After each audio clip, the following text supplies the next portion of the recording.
అందరికీ నమస్కారం అండి. తెలుగు కథల సంపుటికి స్వాగతం. నా పేరు శ్వేత. ఈరోజు మనం చెప్పుకోబోయే కథ కొడుకులు కోడళ్ళు మమ్మల్ని చూడటం లేదు, మనవడు మనవరాళ్ల ప్రేమకు దూరమైపోయాము అని ప్రతి క్షణం బాధపడే ఒంటరి తల్లిదండ్రులకు ఇదొక మంచి కనువిప్పు లాంటి కథ అండి. బాధ్యతలు తీరిపోయాక పదవీ విరమణ చేసిన వయసులో కాలం చాలా భారంగా గడుస్తుంది చాలామందికి. ఖాళీగా ఇంట్లో కూర్చుంటే లేని రోగాల్ని ఆపాదించుకుంటూ ఉన్న రోగాలు తగ్గటం లేదని డాక్టర్ల చుట్టూ తిరుక్కుంటూ మందుల్ని డాక్టర్లని మారుస్తూ అనేక రకాలుగా కాలక్షేపం చేస్తుంటారు చాలామంది. కానీ ఈ కథలో మాత్రం విశాలాక్ష్మమ్మ గారు, కోదండ రామయ్య గారు మాత్రం చాలా భిన్నంగా ఆలోచించారు. వాళ్ళేం చేశారో ఈ కథలో మనం చూద్దామండి. కథ పేరు జ్ఞానార్జనే ఆనంద మార్గం. రచించిన వారు ఇందిరామూర్తి గారు. కథలోనికి వెళ్లే ముందు మన ఛానల్ని మొదటిసారిగా చూస్తున్న వారైతే సబ్స్క్రైబ్ చేసుకోవడం మర్చిపోకండి. కథను పూర్తిగా విన్న తర్వాత లైక్ చేయడం, షేర్ చేయడం అస్సలు మర్చిపోవద్దండి. ఇంకెందుకండి ఆలస్యం, కథలోనికి వెళ్ళిపోదాం. టంగ్ టంగ్, టమ్ టమ్ టమ్ టమ్ టమ్, టింగ్ టింగ్ అంటూ ఎన్ని శబ్దాలో శంకర్ జయకిషన్ మ్యూజిక్లా మారుమోగిపోతున్నాయి. ఇంతలో డబుల్ బారల్ గన్ నుంచి వచ్చిన తూటాల్లా అక్కడికి పరుగు పరుగున వచ్చిన విశాలాక్ష్మమ్మ ఎవరక్కడా అని అరిచిపారేసింది. ప్రాణాలన్నీ బిక్కచచ్చి ఇద్దరు చిన్నబ్బాయిలు వీధి గడప మీద నిలబడి ఉండటం చూసిందావిడ. ఆ అమాయకపు మొహాలు చూడగానే ఆవేశం కాస్త తగ్గి, ఎవర్రా ఈ పని చేసింది అంటూ అరిచింది. అసలే కోదండరామయ్య గారు కూరగాయలకని వెళ్ళి 2 గంటలైనా తిరిగి రాలేదని చాలా కోపంగా ఇంట్లోకి బయటికి తిరుగుతూ తూలిపోతున్న ఆవిడకు తలుపు తెరిచి ఉండటం వల్ల పిల్లలు ఆడుకునే బంతి ఇంట్లోకొచ్చి పడింది. భోజనాల గదిలో బోర్లించిన గ్లాసులన్నీ ఆ బంతి దెబ్బకు మృదంగాలు, వీణలుగా మారి ఒక్కసారిగా మోగిపోయాయి. బామ్మగారు, పొరపాటయిందండి. బంతి మీ ఇంట్లోకొచ్చి పడింది. క్షమించండి. ఇంకోసారి ఇలా చెయ్యంలేండి ప్లీజ్, మా బంతి అంటూ భయంతో నసిగారు పిల్లలు. బంతాట ఆడుకునేటప్పుడు ఒళ్ళు తెలీదా? చూసుకోక్కర్లే. ఈసారి బంతి పడితే కాళ్ళు విరిచేస్తాను వెదవల్లారా అంటూ బాలు తెచ్చి ఇచ్చేసింది. ఇంతలో కోదండరామయ్య కూరగాయలు తీసుకొని వస్తూనే, ఏంటి తలుపులు బార్లా తీసి పారేశావు అన్నారు. అదే మీకు స్వాగతం పలకాలని ఇలా వెళ్ళి అలా కూరగాయలు పట్టుకొచ్చారుగా, అదే ఆశ్చర్యం, అందుకే అంటూ ఇంకా ఏదో అనేలోగానే ఆయన అందుకొని, ఏం అంత రుసరుసగా ఉన్నావు? అయినా ఆలస్యమైతే మాత్రం ఏంటట? మనిద్దరం గబగబా పనులు కానిచ్చి ఏ ఉద్యోగానికన్నా వెళ్ళాలా? అయ్యిందానికి కాందానికి బీపీ పెంచుకోకు. ఎప్పుడో మధ్యాహ్నానికి 2ంటికి తింటాం. ఈలోగా ఇంత తొందరగా ఆదరాబాదరా పడుకుంటూ చెయ్యాలనా ఏంటి వంట? వస్తూ ఉంటే మన పాత ఇంటి పక్కన ఉన్న సుందరేశం కనపడితే కాస్త కబుర్లలో దిగాం.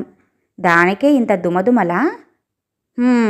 ఆలస్యంగా వచ్చింది చాలక సర్దుకోవడం ఒకటి. ఏం చేస్తాం, ఎవరేం చేసినా నా పని మాత్రం నాకు తప్పదుగా అంటూ చేతిలో నుంచి సంచి లాక్కొని వంటింట్లోకి వెళ్ళిపోయింది విశాలాక్షమ్మ. ఈయన తీరిగ్గా ఆమెను అనుసరించి నచ్చజెప్పాలని ప్రయత్నిస్తున్నాడు. చూడు విశాల, ఎన్నాళ్ళు పిల్లలు, ఉద్యోగాలు, ఆఫీసులు అంటూ వేలకు అన్నీ అందించి నువ్వు చాలా అలసిపోయావు. నేను కూడా బాధ్యతలతో అలసిపోయాను. పిల్లలిద్దరూ పెళ్ళిళ్ళై వెళ్ళిపోయారు. నేను రిటైర్ అయిపోయి ఇంటి పట్టున్నే ఉంటున్నాను. కాస్త సావధానంగా పనులు చేసుకుంటూ సంతోషంగా ఉండవలసిన సమయం ఇది. ఎందుకలా పరుగులు పెట్టాలనుకుంటావు? మీకు ఎన్నిసార్లు చెప్పినా అర్థం కాదండి. నేను ఏ పని చెయ్యకుండా కూర్చోలేను ఊరికెనే. నాకు ఏదో ఒక పని లేకపోతే వెర్రెక్కిపోతుంది. అప్పుడు చెయ్యలేక, ఇప్పుడు చేసేందుకు ఏమీ లేక. నా గోడు మీకు అర్థం కాదండి. ఏదో ఒకటి ఆలోచించాలి అందావిడ. కాస్తంత టీ పెట్టు, టీ తాగి నిదానంగా ఆలోచించు. నువ్వేది చెప్పినా దానికి నేను సయ్యనే అంటాను అంటూ న్యూస్ పేపర్లలో పడిపోయారు కోదండరామయ్య. 4 రోజుల తర్వాత ఓ రోజు మధ్యాహ్నం టీ తాగుతూ ఏదో మాట్లాడుతున్నారు. మళ్ళీ తోచటం లేదు అని మొదలుపెట్టిందావిడ. నాకొక మంచి ఆలోచన వచ్చిందండి. మొన్న పిల్లల దగ్గరికి వెళ్ళి చెరో 3 నెలలు ఉండి వచ్చాంగా. మీకేమనిపించింది? నాకు చాలా చిన్నబోయినట్లుగా అనిపించింది. ఆ పిల్లలు, అదే మన మనవళ్ళు మనవరాండ్రు, పట్టుమని 10-12 లేవు. అమ్మమ్మ తాతయ్యలకు మనకు తెలిసినన్ని విషయాలు కూడా తెలీవు. మనలాగా అమెరికన్ ఇంగ్లీషు మాట్లాడడం రాదు, కంప్యూటర్ల గురించి అస్సలు తెలీదు అన్న భావన వాళ్లలో అడుగడుగునా కనిపిస్తుంటే నా తల కొట్టేసినట్లుగా అనిపించిందండి అంది విశాలక్ష్మమ్మ. అదేమిటే అలా అంటావ్? వాళ్ళలా అన్నా మన పిల్లలే కదా. వాళ్ళు తెలివిగా కొత్త కొత్త విషయాలు నేర్చుకుని విజ్ఞానవంతులైతే మనకే కదా గర్వం. నువ్వు అలా ఆలోచించుకోవద్దు. పాతకాలం మనుషులం మనం. మనకేం తెలుస్తాయి? నాకు కంప్యూటర్ అంటే ఏదో కాస్త తెలుసు గాని అంత క్షుణ్ణంగా తెలీదు. మనకే కాదు, చాలామంది పెద్దవాళ్లకు కూడా తెలీదు. ఆ మాత్రం దానికి చిన్నబుచ్చుకోవడం ఎందుకు? సర్లేండి, మీ అభిప్రాయం మీది. నాకు అలా అనిపించటం లేదు. అదేదో మనము తెలుసుకుంటే పోలా అనిపిస్తోంది అందావిడ. అయ్యో, మనకెందుకే? ఈ వయసులో అవన్నీ తెలుసుకుని ఏం చెయ్యాలట అన్నాడాయన. అట్లా కాదండి, నా ఆలోచన పూర్తిగా వినండి. ఎన్నాళ్ళుంటామో ఏమో, రోజూ మనకి ఏదో ఒక పని లేకపోతే పొరుగు వాళ్లతో చీటికి మాటికి గొడవలు పడాల్సొస్తుంది. ఎన్నాళ్ళిలా వాదించుకుంటూ తినుకుంటూ కూర్చుంటాం చెప్పండి? మనిద్దరం ఇన్స్టిట్యూట్కి వెళ్ళి కంప్యూటర్ గురించి నేర్చుకుందాం. సాయంత్రాలు ఏదైనా సంగీతం నేర్చుకుందాం. అప్పుడైతే మన పిల్లల ముందు తల ఎత్తుకుని నిలబడగలుగుతాం. మనకి ఒక విద్య అంటూ వచ్చినట్టు ఉంటుంది. హాయిగా మీరు చెప్పినట్టుగా కాలం సంతోషంగానూ వెళ్ళిపోతుంది. కాదనకండి. మీకు నచ్చకపోతే మీరు ఇంట్లో ఉండండి. నేను పొద్దున్న సాయంత్రం వెళ్ళి ఆ కంప్యూటరు సంగీతం 2 నేర్చుకుంటాను. జ్ఞానం సంపాదించడం, తెలియని కొత్త కొత్త విషయాలు తెలుసుకోవటంలోనే మనకు ఎంతో కొంత సంతోషం ఉంటుందండి అందావిడ. బలా అంటూ చప్పట్లు కొడుతూ అన్నాడు కోదండరామయ్య. భలేగా ఆలోచించావే. నాకు ఇష్టమే. కానీ ఎవరు నేర్పిస్తారు, ఎక్కడ నేర్పిస్తారు, ఇవన్నీ కనుక్కోవాలి. మొత్తానికి మంచి ఆలోచననే చేశావు. మనిద్దరం మళ్ళీ మన బాల్యంలోకి వెళ్ళి ఫ్రెండ్స్లా కొత్తగా సరదాగా కాలం వెళ్ళబుచ్చొచ్చు. ఇంత మంచి ఆలోచనకి నీకేదైనా గిఫ్ట్ కొనివ్వాలి ముందు. గిఫ్టులు షిఫ్టులు కాదు గాని ముందు లేచి బజారుకెళ్ళి వాకబు చెయ్యండి. నన్ను రమ్మంటారా మీకు తోడుగా అంది విశాలక్ష్మమ్మ. 5-6 రోజుల్లోనే ఒక ఇన్స్టిట్యూట్లో చేరిపోయారు ఇద్దరు. ఈ వయసులో వీళ్ళని కొత్తగా తమాషాగా చూడటం మొదలెట్టారు అందరూ. కొందరు ఈ ఆలోచనకి మెచ్చుకున్నారు కూడా. అలా హాయిగా గడిచిపోతోంది. వాదులాటకి కోపాలకి టైం ఉండటం లేదు. ఒకరికి తెలియని విషయం మరొకరిని అడిగి తెలుసుకుంటూ అన్నీ తెలుసుకోవాలనే తపనతో ఇద్దరూ తమ వయస్సు మర్చిపోయి విద్యార్థులైపోయారు. కారులో వెళ్ళి రావటం, వచ్చేటప్పుడు ఇంటి పనులు చూసుకోవటం, వారి ఆరోగ్యం కూడా చాలా మెరుగుపడింది.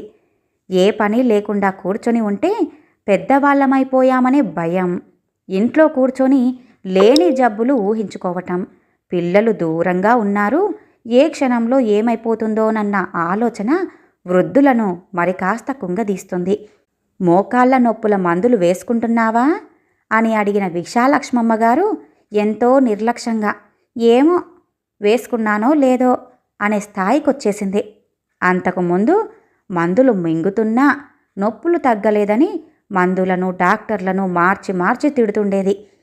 ఏమండి, మరి సంగీతం విషయం ఏం చేశారండి అంటూ అడిగింది విశాలక్ష్మమ్మ. ముందు ఈ కంప్యూటర్ని కొనాలి, దాని సంగతి తర్వాత అన్నారాయన. కాదు, నిన్ననే నా పక్కన కూర్చున్న అమ్మాయి కీబోర్డు నేర్చుకుంటానని చెప్పిందండి. వివరాలు అడిగాను. కొత్తగా నేర్చుకునేవారికి సాయంత్రం 6 నుంచి 7 గంటల వరకు నేర్పిస్తారటండి. మన ఇన్స్టిట్యూట్కి కొద్ది దూరంలోనే. రేపు దశమి, రేపటి నుంచి వస్తున్నామని చెప్పేశా. మీ గురించి నాకు తెలీదా? మీకు ఏ పని అప్పగించినా గొడ్డలిని నానేసినట్టే. అందుకే నేనే కనుక్కున్నా. మీరు వస్తారా? లేక ఒక్కటే చాలని దాని మీదే దాటేస్తారా అంది ఆవిడ. అయ్యో, నిజంగానా? తప్పకుండా వస్తాను. మనం ఇప్పుడు ఫ్రెండ్స్ కదా. ఈ రెండూ కాగానే ఎలా లవ్ చేసుకోవాలి అనే క్లాసులకి కూడా వెళ్దాం. మనకది అప్పట్లో చేత కాలేదుగా. ఆ కాలం పిల్లల్లాగా కలిసి చదువుకుంటూ పాడుకుంటూ ఇప్పుడు లవ్ చేయడం నేర్చుకుంటే ఈ జీవితానికి పుణ్యం పురుషార్థం అంటూ చమత్కరించారు ఆయన. చాలండి, భలే జోకులు వేస్తున్నారే. చెప్పిన పాఠం బాగా ప్రాక్టీస్ చెయ్యండి చాలు. కొత్త కొత్త వెర్రి వేషాలు మాని ఉదయం సాయంత్రం 2 వేళలా 2 రకాల పాఠాలు నేర్చుకుందాం. ఊపిరి సలపటం లేదు కదా ఇద్దరికీ. వారం కాకముందే 2 ల్యాప్టాప్లు 2 కీబోర్డులు కొనుక్కొచ్చారు. ఎవరి గదుల్లో వాళ్ళు ఏం తింటున్నారో ఏం వండుతున్నారో గృహ నిర్వహణ లాంఛనప్రాయమై పట్టుదలలు పెరిగిపోయాయి ఇద్దరికి. రోజులన్నీ ఎప్పుడూ సాఫీగా జరగవుగా. ఉన్నట్టుండి కోదండరామయ్య గారి చెల్లెలి భర్త ఆ ఊర్లో పనుందని 4 రోజులు ఉండిపోదామని పొలం పనులు చక్కబెట్టుకోవడానికి వచ్చానని వచ్చేశారు వీళ్ళింటికి. బావగారిని చూసి పొంగిపోయారు ఇద్దరు. సకల మర్యాదలు చేసేశారు. వచ్చిన ఆయన పని ఉందని బయటికి వెళ్ళిపోయాడు. విశాలక్ష్మమ్మ గారికి గుండె ఆగినంత పనైంది. ఏవండి, ఆ రోజంటే ఏదో ఆదివారం ఇంట్లోనే ఉండిపోయాం. ఆయన 4 రోజులు ఉంటానంటున్నాడిప్పుడు. సంతోషమే గాని మన క్లాసులో ఏముంది? ఇది విషయమని చెప్పేస్తే సరి. మన టైం చెబితే ఆ సమయానికి ఆయన ఇంటికొచ్చేస్తాడు. అందులో ఆలోచించడానికేముంది అన్నాడాయన. బానే ఉందండి మీరు చెప్పేది. రాక రాక ఇంటికి సొంత మనిషి వస్తే నేను క్లాసులకి పోయి చదువుకోవాలి, వేళకొస్తే ఇంత అన్నం పెడతాము అని చెప్పాలనేగా మీ ఉద్దేశం? క్లాసులైనా మానేస్తాను గాని నేను అంత పని చెయ్యలేను బాబు అందావిడ. మానేస్తే తర్వాత క్లాసు అర్థం కాదే మనకు. క్లాసులో చూస్తేనేమో అంతా కుర్రకారు. వాళ్ళని అడిగి తెలుసుకుందామంటే ఇలా కుదురుగా చెప్పరు. మానటానికి వీల్లేదు. అయితే ఒక పని చేద్దాం. ఈ 4 రోజులు మీరు మాత్రమే వెళ్ళండి. మర్చిపోయానంటే నేను ఒప్పుకోను అంటూ హెచ్చరించిందావిడ. అలా ఎందుకు చేస్తాను అన్నాడాయన. వచ్చిన చుట్టం వెళ్ళిపోగానే విశాలక్ష్మమ్మ గారు భర్తను కూర్చోబెట్టి పుస్తకం పెన్ను తెచ్చుకొని కూర్చున్నారు ముందర. ఏదో ఆయనకి గుర్తున్నదంతా చెప్పారు. కంప్యూటర్లో కూడా చేసి చూపించారు. కానీ విశాలక్ష్మమ్మ గారికి తృప్తిగా లేదు. ఇంతేనా 4 రోజులకి? లేక మీరు మర్చిపోయారా? లేక నేను నేర్చుకుంటానని మీకు కుల్లా అందావిడ. అదేమిటే అంత మాట అనేశావు? నాకు జ్ఞాపకం ఉన్నదంతా చెప్పాను. రేపు క్లాస్కి వస్తావుగా, నీకే తెలుస్తుంది అన్నారాయన. ఈమె అనుమానం పెనుభూతంగా మారింది. ఈ మొగాళ్ళంతా ఇంతే. ఆడవాళ్ళు పైకి ఎదిగితే సహించలేరు. అయినా మీ గౌరవం కోసమే కదా నేను ఇంటి పట్టున ఉండి ఆయనకు అతిథి మర్యాదలు చేసింది. ఆ మాత్రం ఆలోచించరా? మీరు చెప్పారనే నమ్మకంతోనే క్లాసులు మానేశాను. రేపు అర్థం కాకపోతే ఆ చిన్నపిల్లలు నవ్వుతారు. ఇంకెవరొచ్చినా నేను ఆగను. మీరే వండి వడ్డించండి, నేనే క్లాసులకెళ్ళిపోతాను అని విసవిసా వెళ్ళిపోయిందావిడ. మాట్లాడడమే మానేసింది. పనులెలా జరుగుతాయి? క్లాసుకి వెళ్ళాలి, ఇంటి పని కావాలి. నేనైతే తగ్గను, మాట్లాడను. కానీ ఈ పనులన్నీ జరిగిపోవాలి. ఎలా అంటూ ఆలోచించిన విశాలక్ష్మమ్మ గారు, సరేలే మాట్లాడకపోతేనేం, కంప్యూటర్ ఉందిగా, మెయిల్ ఇస్తాను అని అనుకున్నారు. ఇంటికి కావలసిన వస్తువుల లిస్టు, రేపు ఎన్ని గంటలకు బయలుదేరాలి, వచ్చేటప్పుడు ఎక్కడికి వెళ్ళి ఏమేమి కొనుక్కురావాలి అన్న విషయాలన్నీ కూడా మెయిల్లో టైప్ చేసింది. తీరా భర్తకు పంపడానికి అహం అడ్డొచ్చింది. మాట్లాడొద్దు అనుకున్నప్పుడు మెయిల్ చేస్తే ఒకటా? వద్దొద్దు, ఇది నాకు నచ్చలేదు. రాత్రంతా ఇదే ఆలోచన, నిద్ర పట్టలేదు. ఎలా మాట్లాడ్డం? ఇష్టం లేదు. నిరసన ప్రకటన జరగాల్సిందే, కానీ పనులు కావాలి. కేవలం ఇంటి పనులే అయితే ఇదివరకు ఇటువంటి చాలా సందర్భాల్లో తానే గెలిచేది. ఇప్పుడలా కాదే. క్లాసులకి పోవాలి, వేళకి పనులు కావాలి. ఆమెకు ఏమీ పాలుపోవట్లేదు. తెల్లవారుతుండగా నిద్ర పట్టింది. కానీ మామూలుగానే మెలకువ వచ్చింది. వెంటనే ఆమెకు బ్రహ్మాండమైన ఐడియా వచ్చింది. నోటితో చెప్పినా మెయిల్ చేసినా ఒక్కటే, వివరంగా వివరించాలి ప్రతి పనిని. మరి ఎమోజీలతో రాయబారం బెస్ట్ కదా అనుకుంది. ఎక్కడ లేని హుషారొచ్చిందావిడకు. నిరసన ప్రకటనకు కూడా కొత్త విధానం. అబ్బా ఎంత బాగుంది అనుకుంది. గబగబా కాఫీ చేసి టేబుల్ మీద పెట్టి కాఫీ కప్పు బొమ్మ ఎమోజీని పంపింది. అది చూసి కోదండరామయ్య గారు, అమ్మో విశాల, తెలివైందానివే అనుకుని సంతోషపడిపోయారు. కానీ పైకి మాత్రం ఆయన కూడా బెట్టుగా మౌనాన్నే ఆశ్రయించారు. భోజనానికి రమ్మని ఒక బౌల్ బొమ్మని, టిఫిన్కు బ్రెడ్ బొమ్మని పంపించారు విశాలక్ష్మమ్మ గారు. సాయంత్రం క్లాస్కి రమ్మని ఓ వయోలిన్ బొమ్మ, బయలుదేరడానికి కారు బొమ్మ, ఇలా వారం రోజులు బొమ్మలతోనే కాలక్షేపం చేశారు ఇద్దరు. ఒకరినొకరు ఎదురుపడ్డప్పుడు మాత్రం ఇద్దరికీ నవ్వొచ్చేది.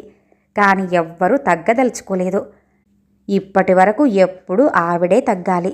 కోదండ రామయ్య గారు మాత్రం పట్టుపట్టరు, ఒక రకంగా పట్టుదల వస్తే వదలరు. ఆయన కూడా న్యాయంగానే తాను విన్నది నేర్చుకున్నదే చెప్పారు. కానీ ఆమెకు అనుమానం కలిగింది ఎందుకో మరి. ఆయన తప్పు చెప్పలేదు కాబట్టి మెట్టు దిగదలుచుకోలేదు. పైగా మాటలాపింది కూడా ఫస్టు ఆవిడే. రోజులు గడిచిపోతున్నాయి. ఎవరు కనిపెట్టారో ఈ ఎమోజీలు, భలేగా ఉంది అని లోపల సంతోషపడేది విశాలక్ష్మమ్మ. రోజులాగే తెల్లారింది. పనులన్నీ ముగించుకొని వంటింట్లోకి వెళ్ళి స్టవ్ ఆన్ చేస్తే వెలగట్లేదు. గ్యాస్ అయిపోయింది. గబగబా వెతికింది. సిలిండర్ బొమ్మ ఎక్కడా కనపడలేదు. అలాగే 2 రోజుల క్రితం వాన వస్తుంటే ఎలా అనుకుని చూస్తే గొడుగు బొమ్మ కనపడింది. బ్రతుకు జీవుడా అనుకుందావిడ. ఎందువల్లంటే ఇన్స్టిట్యూట్ ముందు పార్కింగ్ లేదు.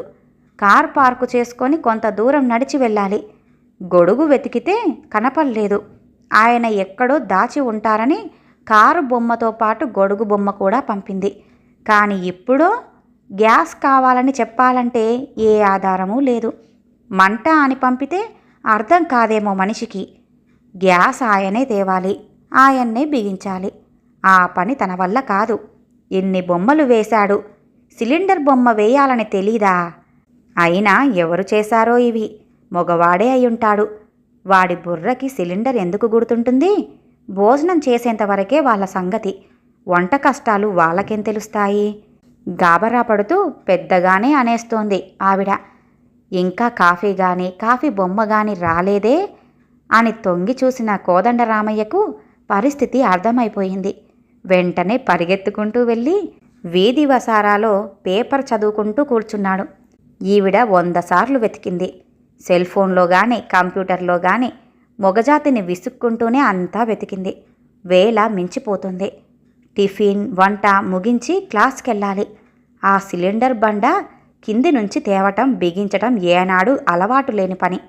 అందుకే అంటారు అన్ని పనులు నేర్చుకుని ఉండాలని అంటూ తనలో తానే నిసుక్కుంటూ తిట్టుకుంటూ, ఇక తప్పదు, ఎప్పుడు నేనేగా తగ్గాల్సింది. ఎన్ని చదువులు నేర్చుకుంటే మాత్రం ఏం లాభం? సర్దుకుపోవటం అలవాటైనప్పుడు తప్పదు కదా. పరిస్థితులు అలాగే వస్తాయి. పరిగెత్తే వారినే కదా తరిమేది. ఎదురు తిరిగితే ఏం చేస్తారు? అది చేత కాదు. పోనీలే, నేనే మాట్లాడేస్తా. ఎప్పటికైనా మాట్లాడాల్సిందేగా. ఆయనెవరు? పరాయివాడా? నా భర్తేగా, నా ప్రాణం అని అనుకునేసరికి ఆమెకు సంతోషంగా అనిపించింది. ఇప్పటిదాకా శూన్యంగా తోచిన మనస్సు నర్తించసాగింది. ఏమండి, గ్యాస్ అయిపోయింది, సిలిండర్ తీసుకురండి అని కేక వేసింది. ఆ మాట కోసమే, ఆ పిలుపు కోసమే నేను ఎదురు చూస్తున్నాను అన్నట్టుగా ఒక్క ఒదుటున పరిగెత్తుకుంటూ వచ్చారు కోదండరామయ్య గారు. విశాల, ఇంకెప్పుడు నాకిలాంటి శిక్ష వెయ్యకే అని హత్తుకుపోయాడు ఆవిడను. ఈ కథ ఇంతటితో సమాప్తమండి. విన్నారుగా. రిటైర్ అయిపోయిన తర్వాత పిల్లలు మమ్మల్ని చూడటం లేదని, ఒంటరిగా మిగిలిపోయామని బాధపడే తల్లిదండ్రులకు ఈ కథ ఒక కనువిప్పు లాంటిదండి. జీవితంలో ఎన్నెన్నో నేర్చుకోవాలనుకుంటాం, కానీ బాధ్యతలతో ఆ కోరికలు తీరవు. ఇలా రిటైర్ అయిపోయిన తర్వాత బాధ్యతలన్నీ ముగిసిపోయాక మళ్ళీ వాటిని నేర్చుకుందామని, జ్ఞానాన్ని సంపాదించుకుందామని ఆలోచించటంలో తప్పు లేదు కదండి. మరి ఈ కథ కనుక మీకు నచ్చినట్లయితే లైక్ చేయండి, షేర్ చేయండి, అలాగే సబ్స్క్రైబ్ చేసుకొని మన ఛానల్ని ఎంకరేజ్ చేయండి. మీ యొక్క విలువైన అభిప్రాయాలను కామెంట్ రూపంలో తెలియజేయండి. ఇంత మంచి కథను మనకు అందజేసిన జి ఇందిరామూర్తి గారికి ధన్యవాదాలు తెలియజేసుకుంటున్నానండి. మరొక మంచి కథతో మళ్ళీ కలుద్దామండి. నమస్కారం.